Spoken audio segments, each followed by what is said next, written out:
Hi everyone, it's William with the Grand Duke Dmitri YouTube series, and I thank all of you who watched the last installment with Dimitri's spiritual thoughts taken from the book In Tune with the Infinite by Ralph Waldo Trine.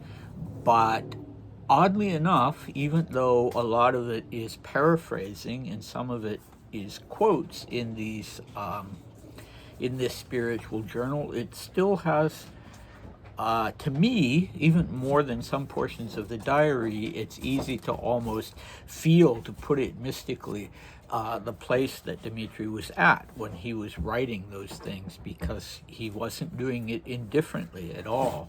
It was very serious to him, and now I find myself bathed in celestial light as I say this. Try to adjust this a little. I don't know if that's any better.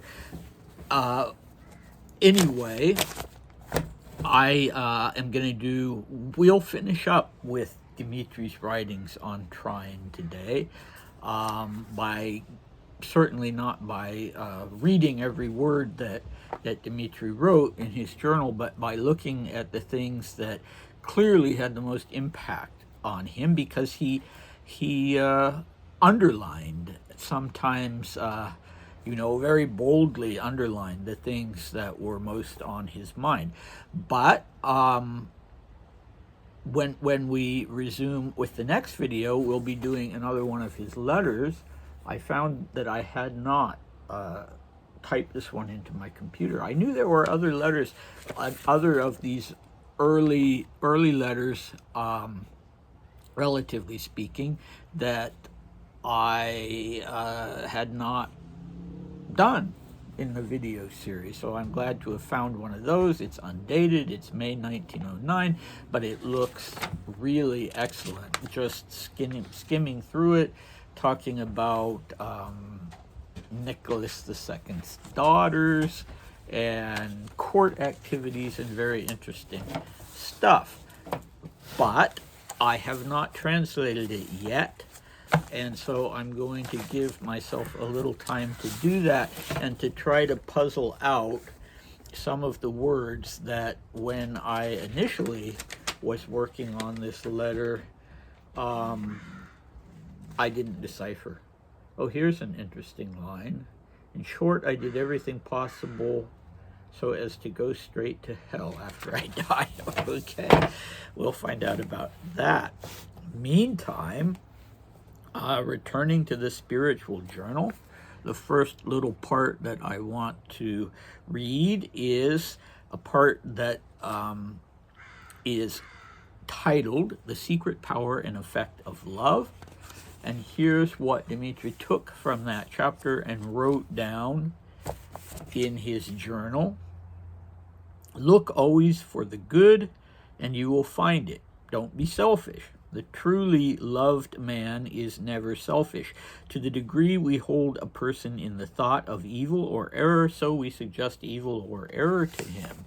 If you would have all the world love you, you must love all the world. And he underlined that. Hold always in mind the words, dear everybody. Another underlining. Live only in the thought of love for all, and you can draw love to you from all. The larger the man and the woman, the more inclusive they are in their love and their friendships. Okay, I do not at all endorse Ralph Waldo Trine, but I think I can endorse that. It's not a secret power, is it? It's all very true, and I'm glad Dmitri was thinking about it, and I myself should think about it more. I also like one thing he underlined here: make yourself nest of pleasant thoughts. He forgets to put in the article. Okay.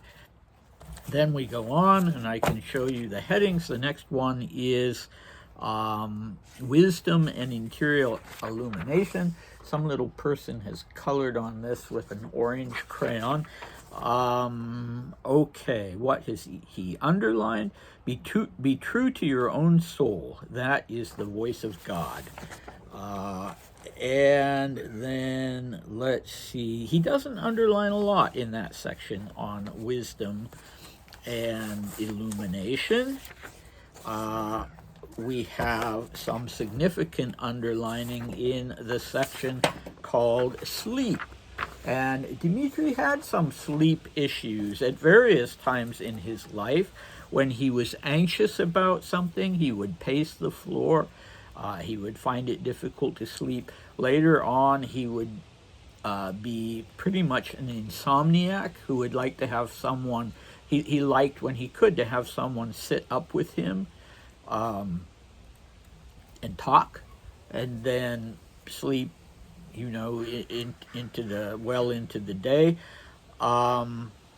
Yeah. So what do we have that he underlines under sleep? While the body is at peace and rest, this soul life is active. The same as when the body is in activity. Then he underlines the words instruction and growth in the context that if you think about the right things as you're falling asleep, you can gain this instruction and growth while you're sleeping. He underlines the attitude of peace and goodwill as the space that you're supposed to put yourself into while you're falling asleep. Nothing wrong with that, of course. The next is the realization of perfect peace. And as we talked before, that was the opposite of where Dmitri was at that time. That's not any better. And that being the case, he was anxious to obtain peace, if not perfect peace. And so here he underlines never have any fear. In the degree that we come into a full realization of our oneness with the infinite power or spirit, so we become calm and quiet. And fear cripples energies and paralyzes effort. Hold constantly in mind the thought that I can. I can is in quotes. The Supreme Power has us in its charges, will give us, the fact that the Supreme Power has us in its charges will give us supreme faith that all is well with us. And you can see that echoed in his 1917-1918 diaries. Those words, all is well, all will end well, everything will be all right, kind of things. Okay.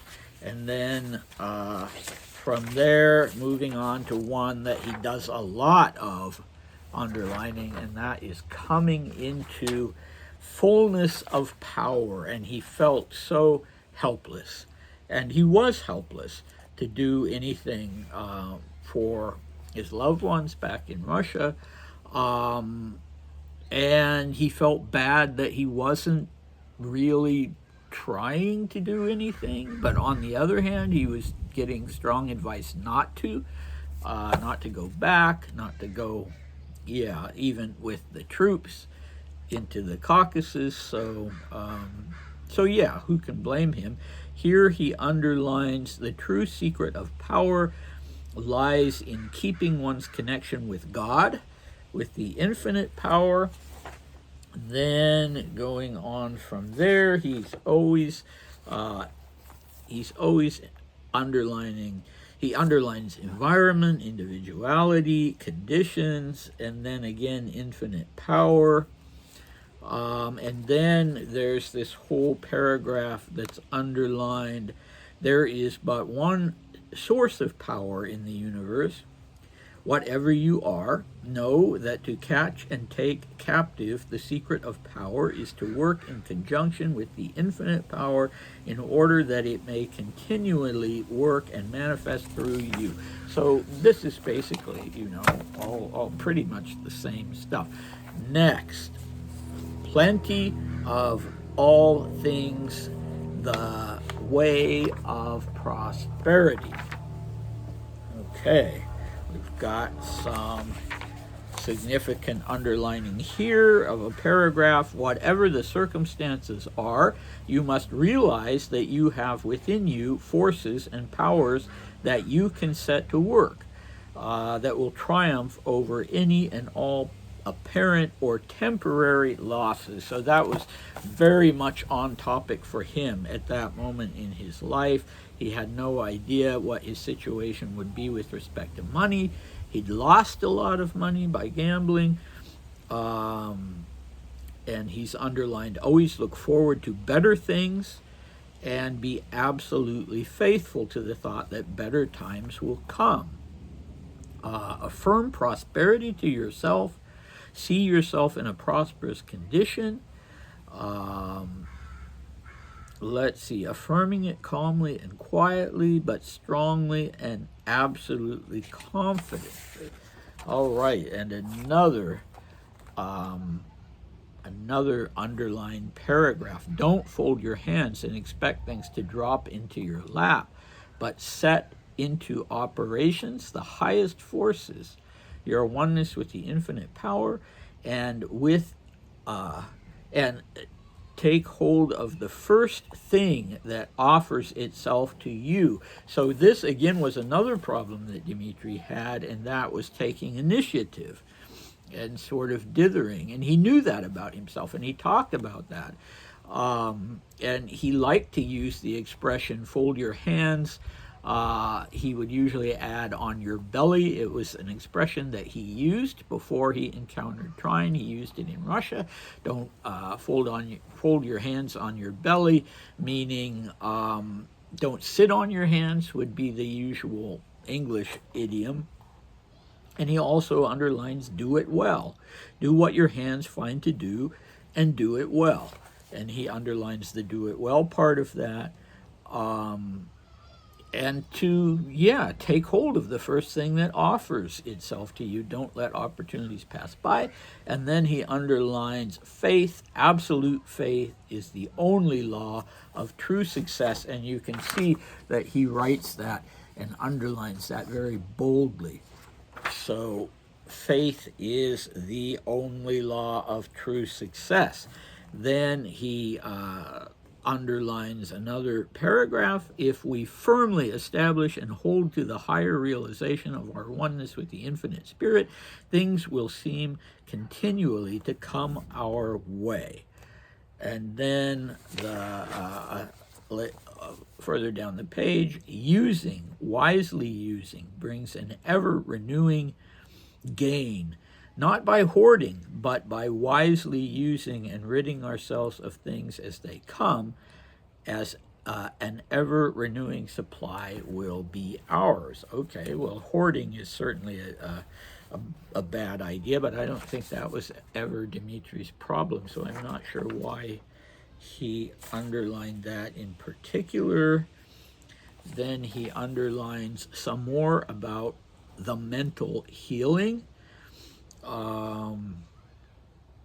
and puts see page 7. This is page 30. Then there is this sort of mantra. I am one with the infinite spirit of life, the life of my life. I then, as spirit, I, a spiritual being, can in my own real nature admit of no disease. I now open my body, in which disease has gotten a foothold. I open it fully to the inflowing tide of this infinite life, and it is now, even now, pouring in and coursing through my body, and the healing process is going on. He doesn't talk in his diaries about having any physical ailments, so I guess, even though this refers specifically to physical ailments, that maybe he is putting what he underlined here, mental healing. And then he underlines, after that mantra, he underlines, realize this so fully that you begin to feel quickening and a warming glow imparted to the life forces, to the body. The healing process is going on.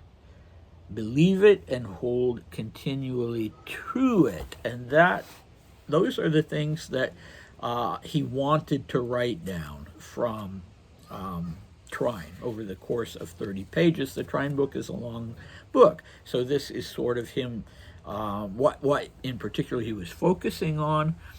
And he's next going on to this book called Ars Vivendi by Arthur Lovell, or Lowell. I don't know. It's either Lovell or Lowell.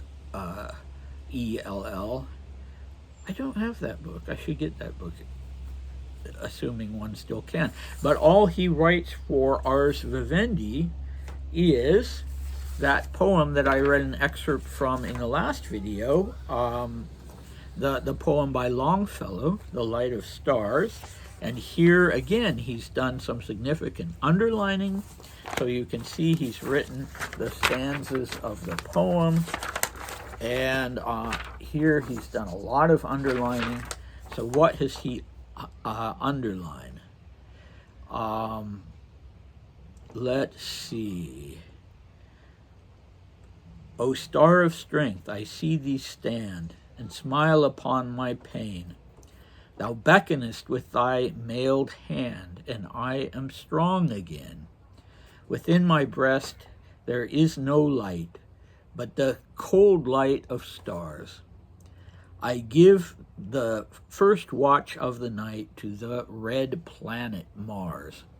The star of the unconquered will, he rises in my breast, serene and resolute and still and calm and self-possessed.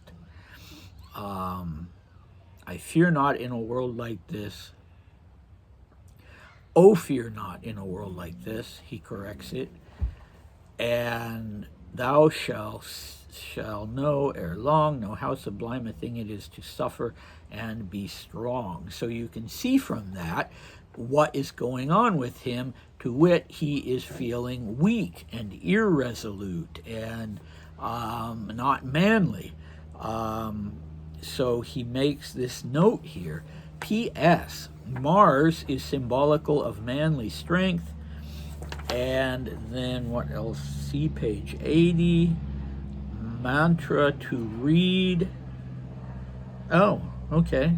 I haven't gotten to page 80 yet. I'll have to look at his mantra. Anyway, apparently he discovered this this poem, this Longfellow poem, not by reading a volume of Longfellow, but by finding it included within this book, Ars Vivendi, The Art of Living. All right, so that's enough for today. And the next thing he goes on to is something not spiritual called the Pellman System of Mind and Memory Training. So it was a self-help book of a different kind, how to increase your memory and your analytical skills. But we won't go right to that. We'll go ahead next time to this May 1909 letter. You can see that there were either there was a flower design on the stationery or there were pressed flowers. Maybe Maria put pressed flowers in with this. All right, so I hope to see you then. Bye.